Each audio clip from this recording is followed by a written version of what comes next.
It was 1990. After releasing 4 albums, things had not ended well after our last tour, and no one knew quite what would happen with Bon Jovi. Each of the band members were busy with personal projects, but I, Jon Bon Jovi, the singer and leader of the group, had decided to take matters into my own hands, to take full control of the business around the band and reunite Bon Jovi. Would I be able to do it?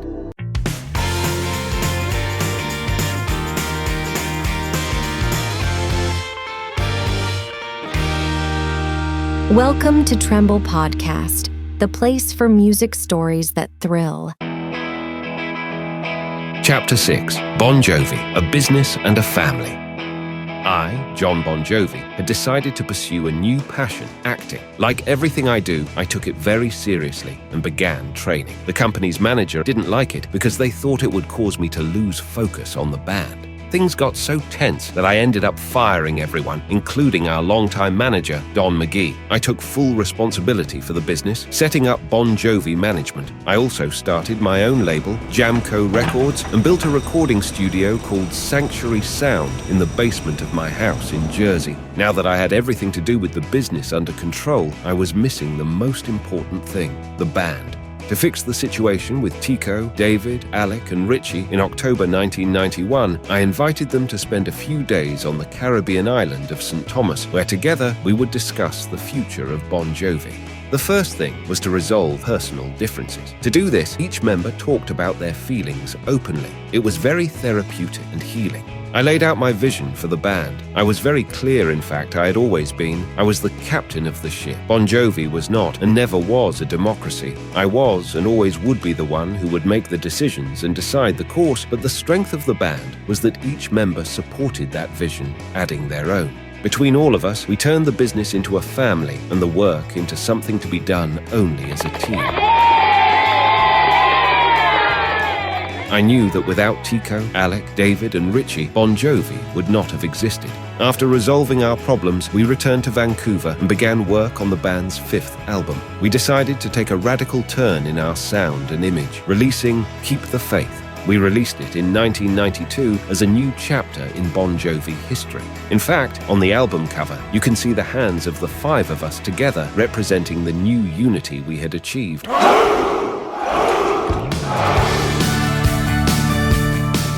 One more change got the attention of fans and media, and that was that I cut my hair. I hated that these things attracted so much attention because all I cared about was the songs, but it was all part of the game. What could I do? The album moved away from the heavy drumming and hard rock guitar solos characteristic of our previous albums, introducing a more mature sound and lyrics. To promote Keep the Faith, Bon Jovi went back to our roots by playing small clubs in New Jersey. We also appeared on MTV Unplugged under the name Keep the Faith, an evening with Bon Jovi. The album went double platinum, mainly thanks to the ballad Bed of Roses, which was #1 on the charts halfway around the world.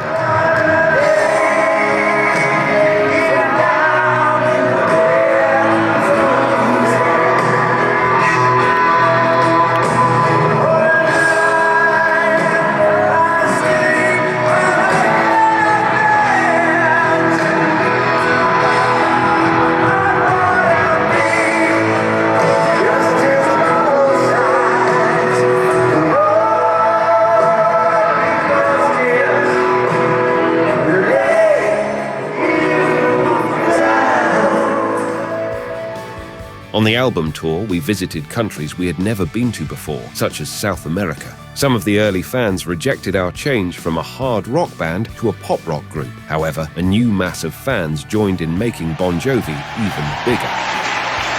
The album was packed with great songs like the title track, Keep the Faith. It's harder than song, you don't wanna dream on. You know you're gonna live through the rain. Lord, you gotta keep the faith, babe. Though you know it's never too late. Well, I know you gotta keep the faith, babe. Though you lay your head in the hay. Lord, you gotta keep the faith. Keep the faith. Another hit was In These Arms.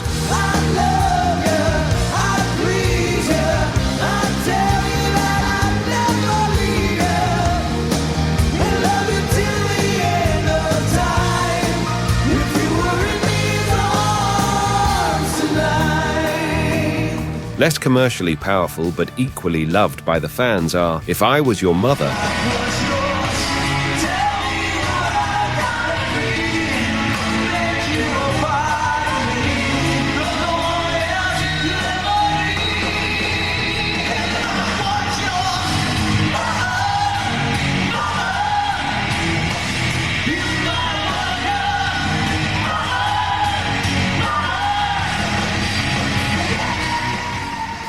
and the impressive Dry County, almost 10 minutes long.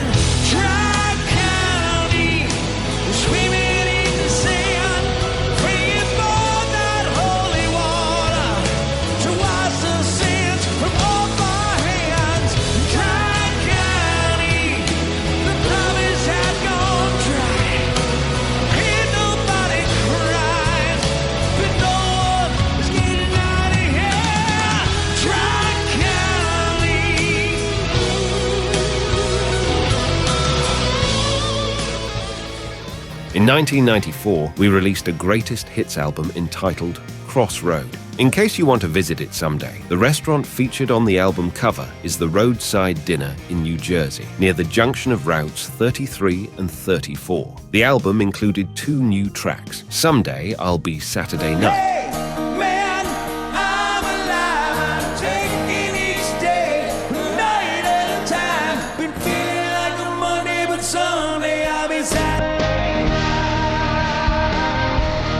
and what would become Bon Jovi's best-selling single, Always.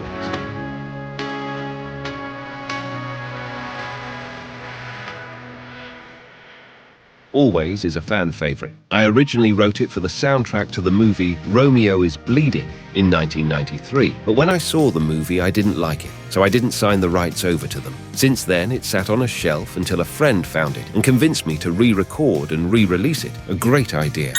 We won the award for best-selling rock band at the World Music Awards, and Crossroad has sold over 21.5 million copies worldwide, making it one of the best-selling albums of all time.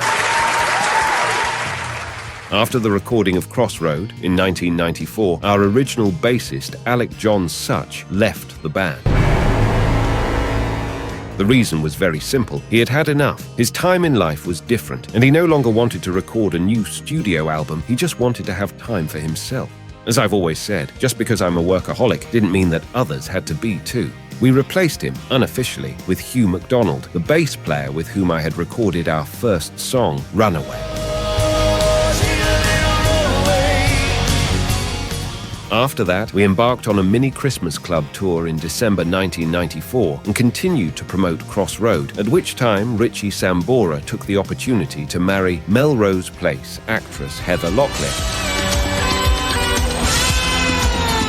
Their daughter Ava Elizabeth Sambora was born 3 years later in 1997. Our drummer, the great Tico Torres, also known as El Sicario, discovered another talent, painting. Since 1995, he has not stopped painting in a self-taught way, making multiple exhibitions of his works that show scenes of everyday life and the band. Torres also has a fashion line for babies called Rockstar Baby. Chapter 7. Jon Bon Jovi jumps to the movies and the solo careers. We returned to the fray in 1995 with These Days, an album packed with good songs, including the immeasurable title track, These Days. Believe me, Bon Jovi never sounded so sincere.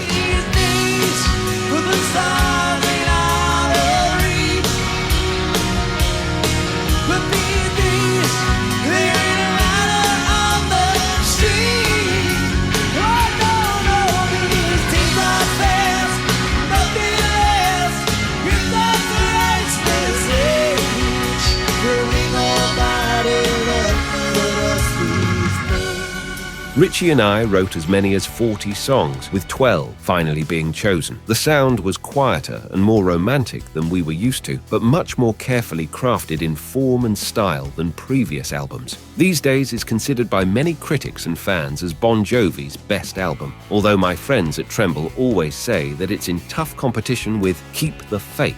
The album's first single was the rhythm and blues-influenced ballad This Ain't a Love Song.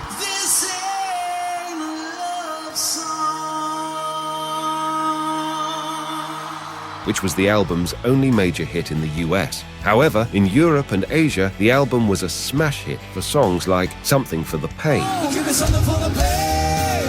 Give me something for the blues. Give me something for the pain when I'm being hanging on a hangman's noose. Give me something for the rain.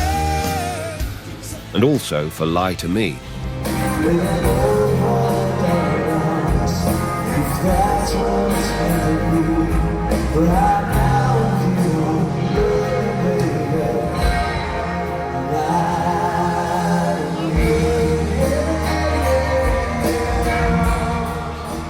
That 1995, we won a Brit Award for Best International Band and also an MTV Europe Music Award for Best Rock.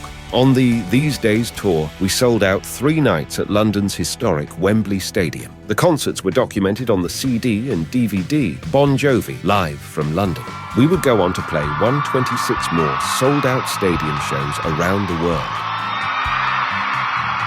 After the overwhelming success of the tour, we decided to take a 2-year sabbatical and rededicate ourselves to our personal projects. Richie Sambora released his second solo album, Undiscovered Soul, in 1998, introduced with the magnificent track Hard Times Come Easy.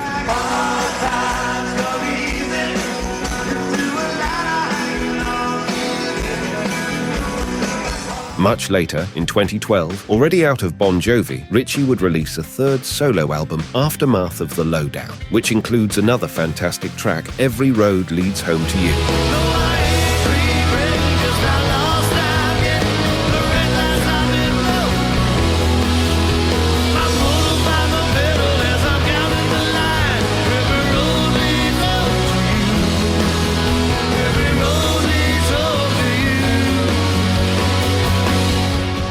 For his part, David Bryan would publish a solo instrumental album called On a Full Moon in 1995.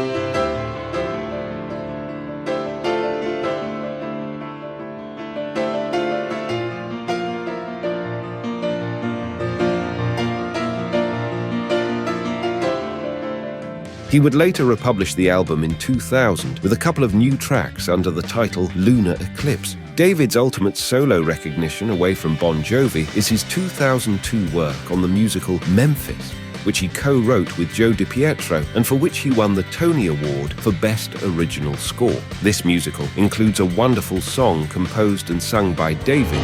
Like a sad old melody that tells you what would set you free. That's how Memphis lived. David would go on to participate in other musicals with Joe DiPietro, The Toxic Avenger and Chasing the Song. Later, he would compose a musical about the life of Diana of Wales. Tico Torres, our drummer, focused on the personal by marrying Czech model Eva Hertzigova. Guess what we sang at their wedding? Of course, Always.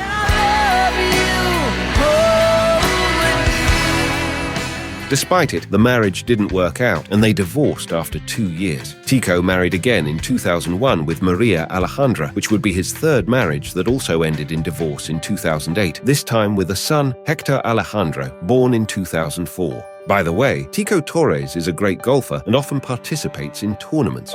In my case, I would release my 2nd solo album as Jon Bon Jovi, Destination Anywhere. Although I loved it, the public didn't love it so much. You have to know how to read the signs. The fans wanted to see me in Bon Jovi, not solo. What I had continued to do was to study to be an actor. I had already been with them for 5 years. The result was that in 1995, I shot my first major film, Moonlight and Valentino. I received very good reviews, something I would continue in my next film in 1996, The Leading Man. That's what actors are. We're weavers of spells. I want you to help me rehearse my toughest scene. Throughout my career, I have recorded many other films such as Homegrown, Little City, No Looking Back, Row Your Boat, Vampires, U-571, Cry Wolf, National Lampoon's Pucked, Pay It Forward and New Year's Eve in 2011, my last big screen appearance.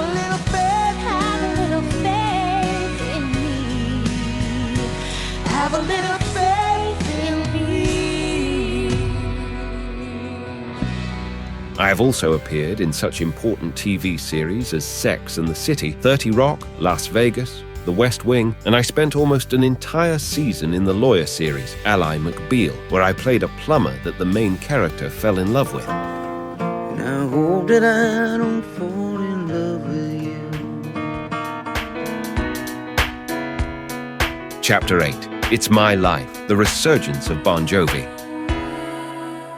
In 1999, Bon Jovi reunited to record the song Real Life as part of the movie Ed TV. This is real life. This is real love. This is real pain. David Bryan was recovering from an accident in which he nearly severed his finger with a saw at home. After a year of rehabilitation, Bryan regained the use of his finger and was able to play the keyboard again.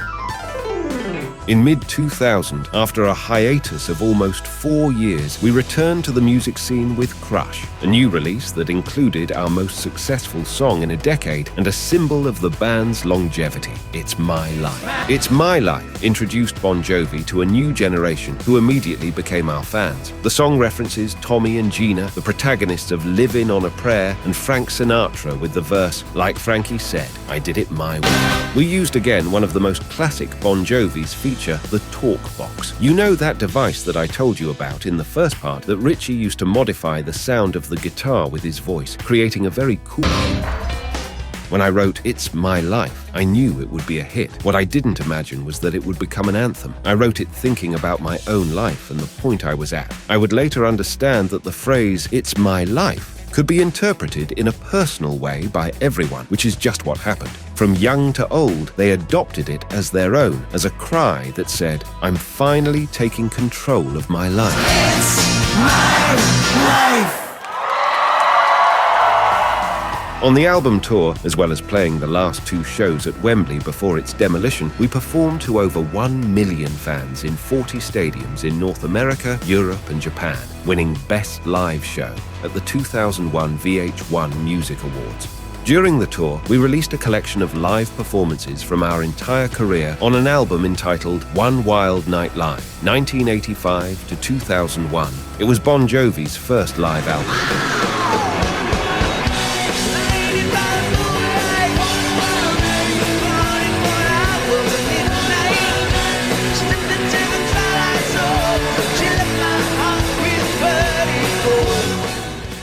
Although in 2000 I was already 38 years old, I was still considered a sex symbol. In fact, in that year, People magazine listed me as the sexiest rock star.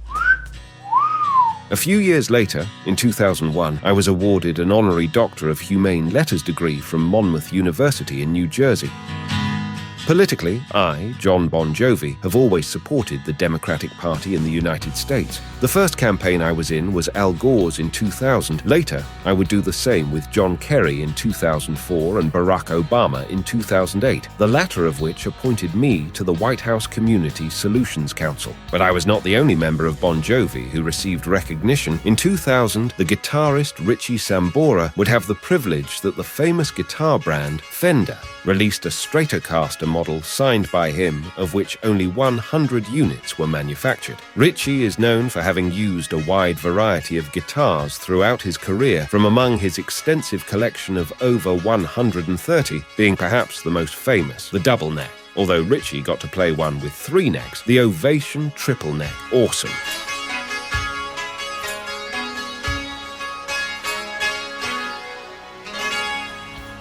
Back to Bon Jovi. The band members had planned a short vacation before starting work on the 8th studio album, but the Twin Towers attacks of September 11th changed the world. We poured ourselves into charity and fundraising events. Totally influenced by this, Richie and I set to work on what would become our new album, Bounce, which was released in 2002. We released the album via the internet.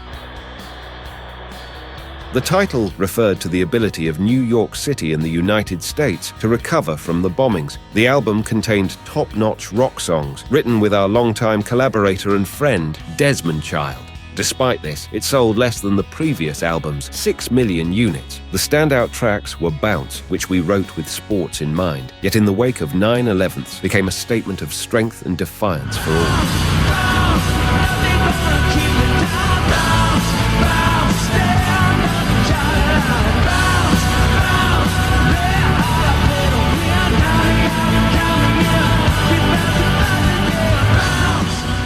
Another good track was Undivided, which affirms that people are stronger together than apart.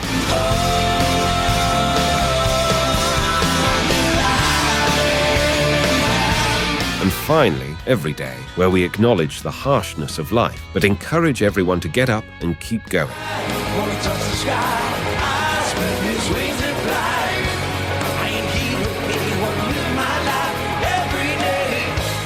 The magnificent Joey, inspired by Elton John's Livin, talks about a character who befriends a very naive young man, a beautiful song. In 2003, we decided to reinvent 12 of their biggest hits in a new light on the album This Left Feels Right.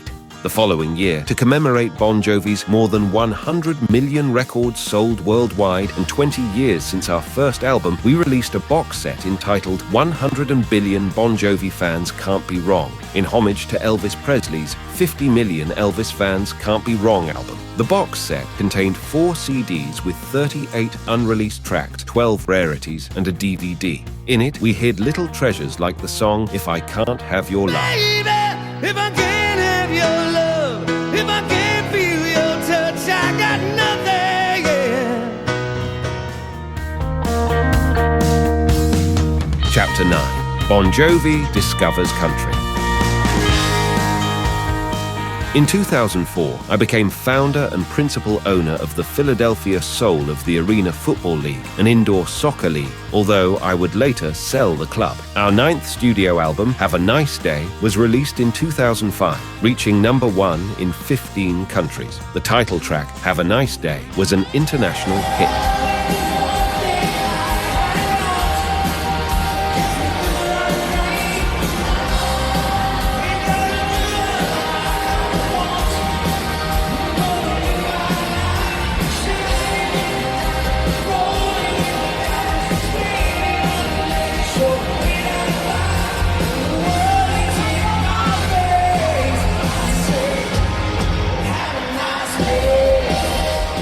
The second single, sung as a duet with country singer Jennifer Nettles of the band Sugarland, Who Says You Can't Go Home, gave us the first number 1 on the Billboard Hot Country Song chart, making Bon Jovi the first rock band to do so. Who says you can't go back? Been all around the world, and as a matter of fact, there's only one place left I wanna go.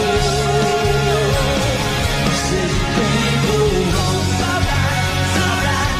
The songs were mainly about the political changes taking place in the United States during that period and the state of the music business that was looking to sell 99-cent downloads in bulk. That's exactly what our song Last Man Standing was about. In my opinion, it's heartbreaking.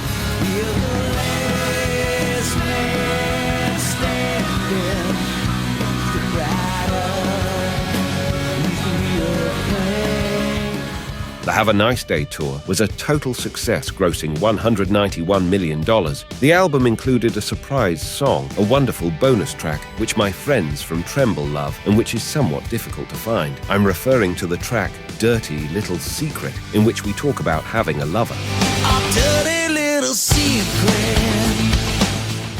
You know, I've always considered myself lucky and felt the need to give back for all that I've received. So together with my wife Dorothea, I founded the Jon Bon Jovi Soul Foundation in 2006, with the goal of supporting community efforts to break the cycle of poverty and homelessness. In 2011, I would grow the initiative by opening the JBJ Soul Kitchen, a series of community restaurants where customers pay what they can for their meals, either with money or volunteer labor. This initiative is part of a series of projects that include the construction of homes for people in need and a center for teenage mothers and their children, among others.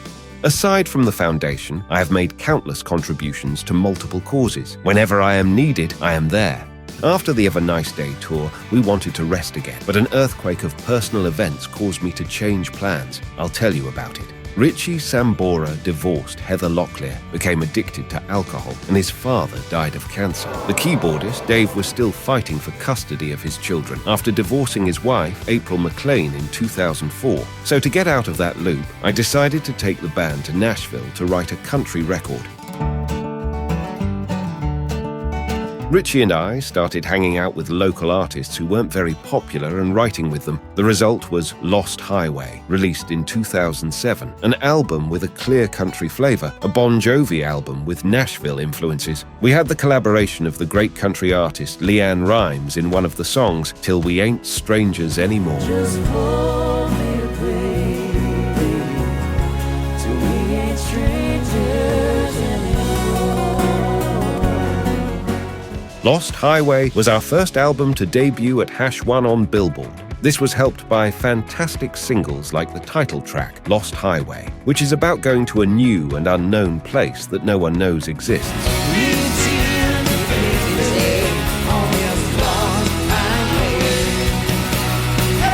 I also highlight the intimate and emotional You Want To Make a Memory, in which I whisper rather than sing. You wanna steal a piece of time. You could sing a melody to me, and I could write a couple lines. You wanna make a memory.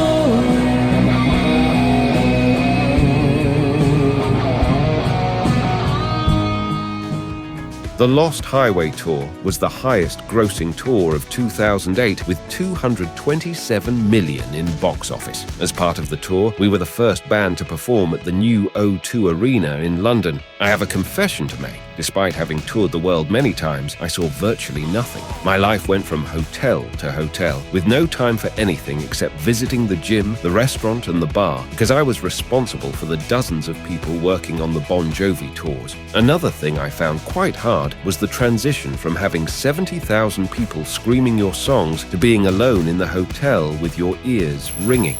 It made me very lonely, and I would often take a bottle of whiskey and a sleeping pill to get to sleep. However, the artistic part always mattered more. If I had the chance, I would play in the desert in front of millions of people, more than one night in a row. After all, I, Jon Bon Jovi, am the president of a corporation whose brand is Bon Jovi, and it hasn't been easy to keep it at the top for 40 years. Chapter 10. Why did Richie Sambora leave Bon Jovi? In 2009, we released a documentary called When We Were Beautiful, which chronicled our ups and downs over a 25-year career. Among the things we told is the fact that guitarist Richie Sambora was always my right hand, my friend, my songwriting partner, my support. He always tried to make sure I was well. But in recent times, back in 2008, he could not be my support because his personal situation, the divorce and the terminal illness of his father, made him very bad, and he was the one who needed help. During this period, Richie would enter a rehabilitation center to fight his alcoholism. He would also become addicted to painkillers after a fall in the bathroom where he broke his arm, although with the support of the whole band and his mother, he overcame it. In 2011, Richie had to enter rehab again. Richie was not the only one who had problems with alcohol. Our drummer, Tico Torres, could go 6 months without drinking, but when he did, he would drink 2 bottles and become somewhat cruel, causing serious problems. Eventually, he discovered that he had accumulated anger because his father abandoned him as a child. He had the opportunity to talk to him many years later to clear things up. That, coupled with the support of all of Bon Jovi, made him become the most stable member of the band. Tico always says that Bon Jovi is his family. I couldn't agree more. Musically, we would return to our rock roots with the album The Circle, which debuted again at #1 in the US, Canada, Germany, and Japan. The title represents the fact that a circle never ends, referring to Bon Jovi's inner circle as well. In this organization, it is very difficult to get into the circle, and even more difficult to get out of it. The lead single, We Weren't Born to Follow, deals with the hard times they were going through due to the economic crisis of 2009. We were born to follow. Come on and eat up off your knees. Life is a thing to swallow. You gotta hold on to what you believe. The best track on the album was When We Were Beautiful, a song about longing for years gone by.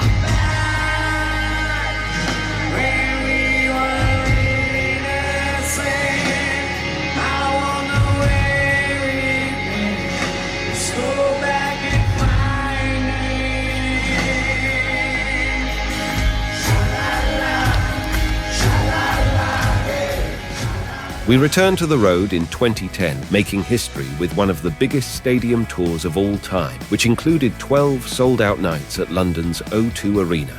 It was the highest-grossing tour of 2010, grossing $200 million, putting us second only to U2 as the highest-paid musicians in the world. If you have been to any of our concerts, you will know that we like to sing some songs that are not ours. One of my favorites is Hallelujah by Leonard Cohen. I am proud that Leonard has stated that his favorite version of the song is mine.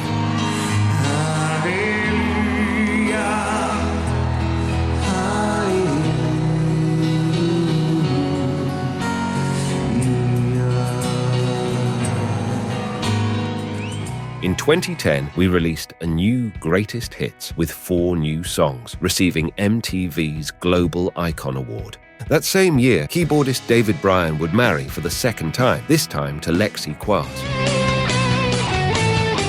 We released Bon Jovi's new album, What About Now, in 2013. We introduced it with Because We Can, an anthem that invited us to raise our fist and fight for what is ours.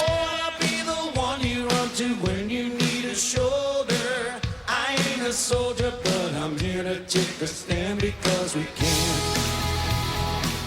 Although there are sweet tunes like The Fighter, I am the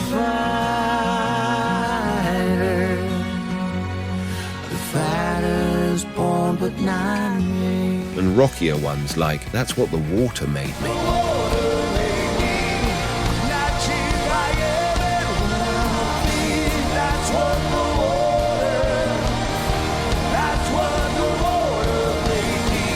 The album cover is a collage in which, if you look closely, you can see the 4 members of Bon Jovi. As a bonus of the album, we include Not Running Anymore, used on the soundtrack of the movie Stand Up Guys, a song that was nominated for a Golden Globe Award.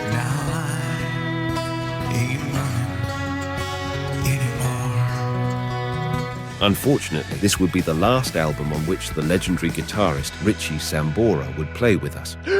In April 2013, Sambora left the ongoing tour citing personal reasons. We replaced him with guitarist Phil X, who stayed on for the remainder of the tour, amid rumors that Richie Sambora had been fired. Not so. Richie left Bon Jovi because he needed to spend time with his family, especially his daughter Ava, a minor at the time, who Sambora stated really needed him. Richie and I were like a married couple. We had been writing as a duo for 30 years and spent more time together than we did with our wives. Of course, we had ups and downs over the years, fights and reconciliations, but I'll give it to you straight. Not a day goes by that I don't wish Richie Sambora had rethought his life and stayed in the band. In November 2014, we officially announced Richie Sambora's departure, of course, with no hard feelings. We replaced him on a permanent basis with Phil X. Who knows? Maybe someday he'll be back. What do you guys think? Yes! Bon Jovi couldn't stop, so I quickly set about writing new songs, releasing in 2015 2 singles. The first, We Don't Run, a rallying cry for anyone feeling between a rock and a hard place. I'm standing my ground.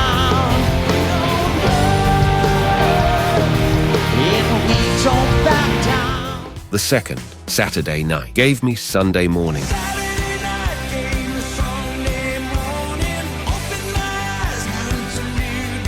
Both appeared on the album Burning Bridges. The album was conceived to fulfill the commitment that we as Bon Jovi had with the label Mercury Records, with which, after 32 years, we would break up due to disagreements over the contract. If you want to know why, I explain it in detail in the song Burning Bridges when I sing, I hope my money and the rights to my songs will buy you a front row seat in hell.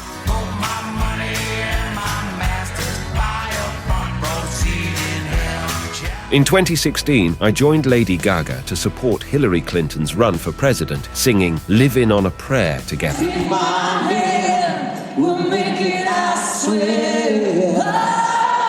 Oh, living on a prayer, living on a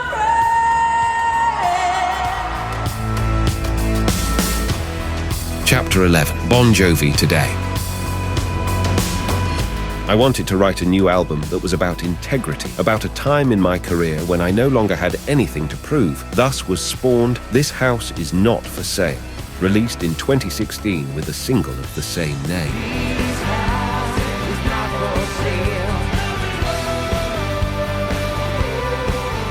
The track was inspired by a photo I saw in a magazine of a proud old house with deep roots, which I decided to also use for the album cover. One of the fan favorite songs is Living with the Ghost, a song about loss.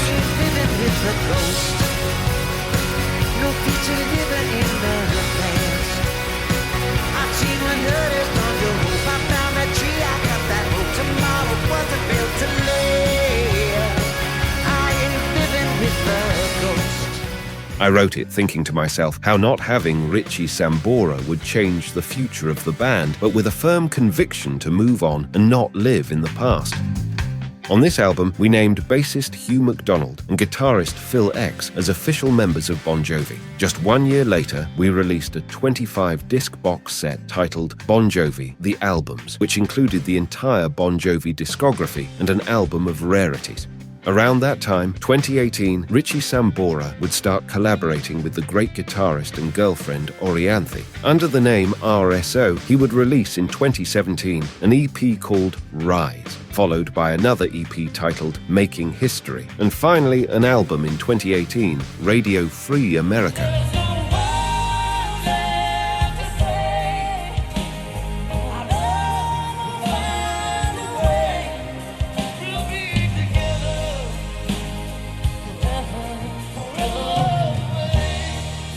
In 2018 would come the moment everyone was waiting for, the return to Bon Jovi of our two former members, Richie Sambora and Alec. The reason is that Bon Jovi would be inducted into the Rock and Roll Hall of Fame, of course. I invited them to participate in the induction ceremony and perform together.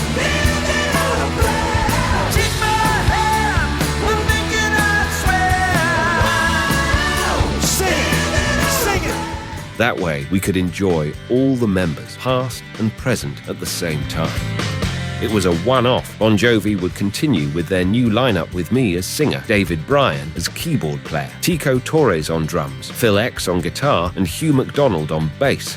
We set out again to write the 2020 album, although we were caught in the middle of the COVID-19 pandemic. When I contracted the virus, it made me think about how fragile human life is. With that in mind, I would compose Do What You Can.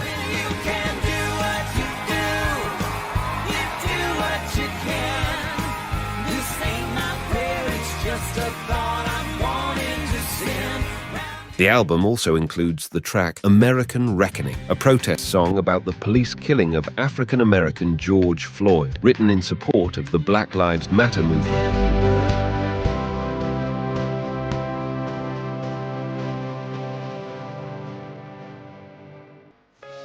In 2020, I composed a solo Christmas single called A Jon Bon Jovi Christmas, featuring 3 new songs. Oh, baby, it's Christmas. A little later, during the Russian invasion of Ukraine in 2022, a viral video surfaced in which residents of Odessa, Ukraine, prepared for a Russian attack while a drummer played to the beat of It's My Life. Of course, from Bon Jovi, we support this video and shared it on our networks, commenting, "Here's to those who stood their ground." On June 5th, 2022, Bon Jovi founding member, bassist Alec passed away of a heart attack at the age of 70. During the tour in support of our last album, I started to have problems with my voice and was quite criticized for it. But as they say, the show must go on, so I gave everything I had to give, more than 2 hours of concert every night until the end of the tour. And in 2023, former guitarist Richie Sambora opened the door to his return to the band, claiming, "Jon and I did something. There aren't many bands that have done what we did. We have to go out and do it for the fans for real." Yahoo! The future of Bon Jovi is not set in stone, but what is certain is that our music will continue to be heard, and we hope to continue to grow our 35 million ticket sales from our more than 2,800 concerts around the world. Bon Jovi always wanted to be a rock band, and although they fluctuated through pop, funk, country, glam rock, and hard rock, they achieved something much more important: to be appreciated for themselves. The only reason behind their success is the songs that connected with the public and lasted in time. From the kindest ones like You Give Love a Bad Name, to the most socially committed ones like Keep the Faith, not to mention anthems like It's My Life and Livin' on a Prayer, or the ballad par excellence, Always. You've probably noticed that Bon Jovi is my all-time favorite band, and that's saying a lot for a music freak like me. But if they don't deserve it, who does?